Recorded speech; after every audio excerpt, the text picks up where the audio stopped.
You get a very special feeling when you get your first paycheck. Not just the cash, but the time. You keep checking your account to make sure it's real. When you think about what you want in life, the number seems small, but it still feels big. It's yours for the first time. No money in your pocket. Don't ask. No waiting. Just yours. And for a few days, things seem different. You walk with a little more straightness. You can now open apps that you couldn't before. You start to think about things in a new way. I can really afford this now. There's a change, but it's small. Not in your bank account, but in your head. That first paycheck doesn't just give you money to spend. It makes you feel like you've arrived, as if you've crossed an invisible line into being an adult, to be free, into charge. But here's the part that no one really talks about. At that same time, the one that makes you feel free is also the time when patterns start to form. No big choices, no big mistakes, nothing that makes you feel like your life is changing, just little decisions. What you buy first, what you put off, what you make sense of, what you don't pay attention to. And the weird thing is that almost everyone thinks they're being reasonable at that moment. You don't want to ruin your future. You're not being careless. You're just reacting to how you feel. You might say to yourself, I deserve this. Or, I'll be more responsible starting next month. Or even, this isn't a big deal. And none of those thoughts are wrong on their own. That makes this so hard. The difference between someone who gets rich and someone who stays stuck doesn't start with a big money choice. This is where it all starts. In a moment that seems perfectly safe. Now picture two people, same age, same work. Their first paychecks all hit their accounts within minutes of each other. They look the same from the outside, same thrill, same checks of the bank balance late at night, the same feeling of finally. But what happens next starts to pull them apart. The first person acts like that money is a gift, not in a careless way, nothing too crazy. They don't spend it all in one night or make a big mistake. It's not that simple. They make small improvements, get food more often, say yes to things they used to say no to, maybe buy something they've been putting off for months. Each choice makes sense on its own. It feels like getting back together, like filling in a gap, like finally living a life that was just out of reach before. And to be honest, there's nothing obviously wrong with that. Now the second person,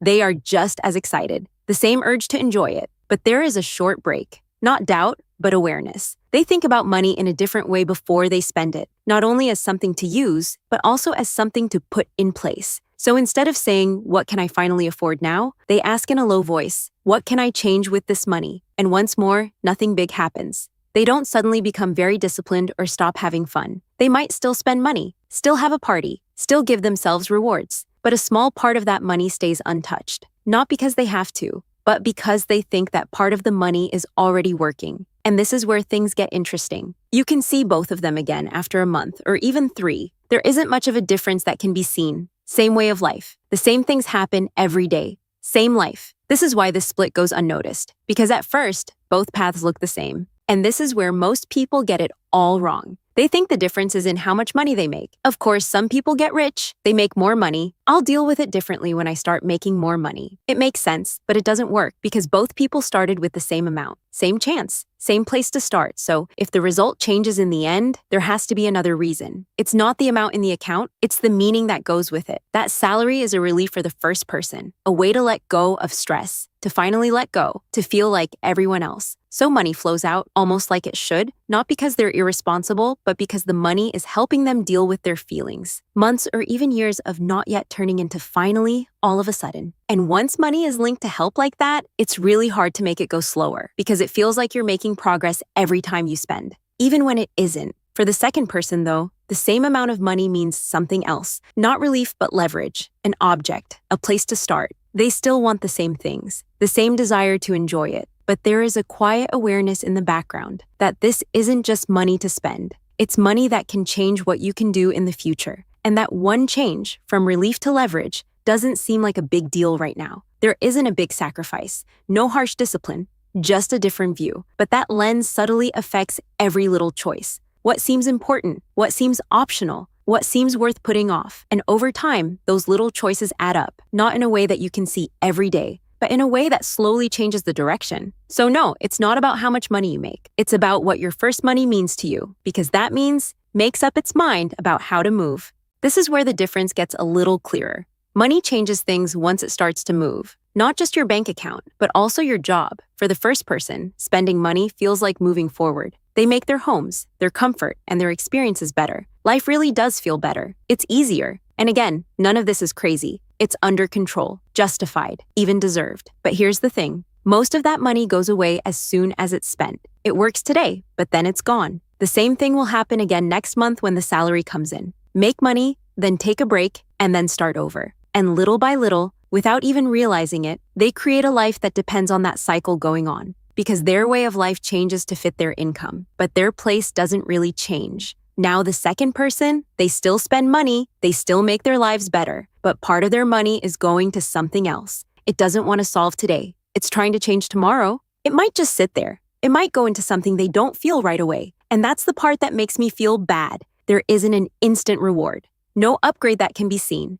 No high of emotion. Sometimes it seems like nothing is going on at all. That's why most people don't stick with it, because the brain likes to see progress. New phone, more delicious food, better times. You can feel those right away, but putting money in the right place for the future, that doesn't seem to be there. Not very useful at the time, but after a while, that layer you can't see starts to do something big. It puts space between you and needing help, between needing your next paycheck and having choices without it. That's the real difference. One person is spending money to make their life better. The other is using it quietly to change their future position. Same amount of money, a completely different path. And if you zoom out even more, something deeper starts to take shape. This isn't just about money anymore. It's about who you are. The first person doesn't just wake up one day and say, I'm going to stay stuck. It happens over time, by doing it over and over. Every month the pattern gets stronger. Money comes in, life gets bigger, and money goes out. And after a while, that cycle starts to feel normal, expected.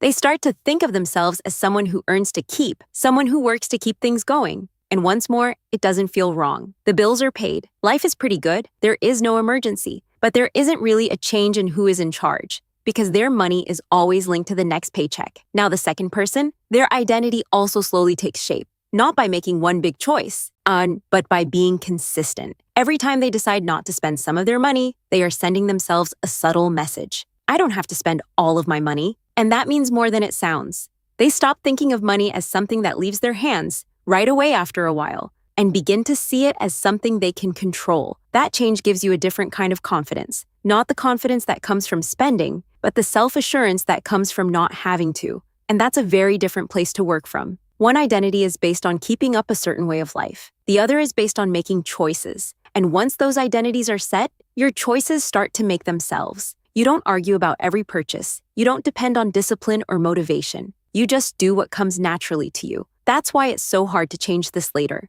People don't realize something's wrong until it's too late. They need to change more than just how they spend their money. It's how they think of themselves. And it always takes more work than it should have at first. So the real question isn't which one is correct. It's, do you even know which one you're becoming? Because most people don't stop long enough to ask that. They just keep going. The salary comes in. Things happen in life. Money leaves. Say it again, not on purpose. Just without thinking. And that's the issue. Not spending, not having fun with your money, not even making mistakes. Autopilot. You can't see patterns forming when you're on autopilot. You only see the present. A meal here, a buy there. A small upgrade that doesn't seem like a big deal. And every time, your brain gives you a perfectly good reason. It's not that much. I earned this. I'll make it even later. Each of those thoughts makes sense on its own, but when you put them all together over time, they give you direction. A direction you didn't mean to choose. That's how people wake up a few years later with more money than they ever thought they would have, and still feeling like nothing has changed at all. Same amount of stress, the same dependence, just more numbers. So to break this, you don't have to cut everything off or go to extremes. That way usually doesn't work. It starts with something much easier and much harder. Breaking the pattern, only once. Next time you get money, don't act right away. Stop, not to limit yourself, not to think too much about every choice, just to let you know, what are you going to do with this money and why? Is it fixing something for a short time, or is it slowly moving your position? Because that one break, that brief moment of awareness, is where you can see the whole pattern. And once you can see it, you are no longer on autopilot. If you thought you were going to get a perfect system here, you're not going to get one. That's usually where people mess up. They go too far. They either spend money without thinking or try to control everything. Keep track of every rupee. Stop doing anything fun. Make money into something heavy and hard to move. And that never lasts. Not because people are weak, but because that way of thinking doesn't take how real life works into account. You're not trying to win a game that lasts a short time. You're trying to make something that you can really live with. So instead of going to extremes, start with something more real. You need to accept that some of your money will go toward living your life. Things that make your day a little easier, like comfort and small improvements. That isn't failure. That's how it is. But at the same time, stop acting like all of your money is for the present. It doesn't. Even if it's just a little bit, really, really little, decide that some of your money won't be used right now. Not as a punishment, not as a rule that has to be followed, but as a quiet choice that your future should be heard. And this is the part that most people miss. The amount doesn't matter as much as the consistency. When you want to save, it's easy to do it once. It's much harder to stick to that line when nothing seems important,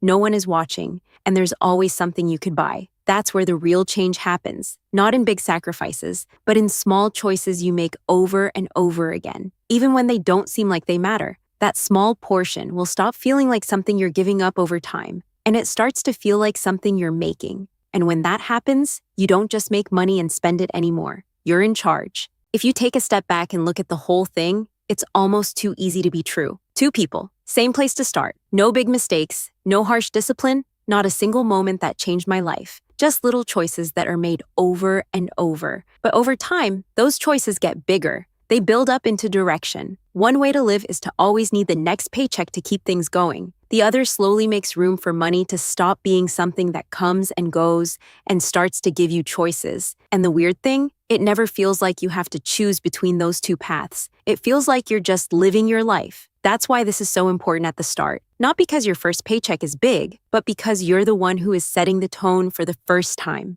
You don't even know it, but you're teaching yourself what money is for: relief or leverage, consumption or direction. And whatever you say again and again becomes normal later. So this isn't about judging the choices you made in the past or becoming perfect all of a sudden. It's about seeing the pattern you're already in and making a conscious choice about whether or not you want to keep following it. Because once you see it clearly, you can't really forget it. That's when things start to change, not overnight, not in a big way, but in a way that really lasts. And if this idea seems small right now, that's okay. I want to show you what happens when someone takes something even smaller in the next video. Just a small choice every day, and does it over and over for years. At first, it doesn't look very good. It really does feel pointless. But what happened? Most people don't even think about it. I'll show you what I mean.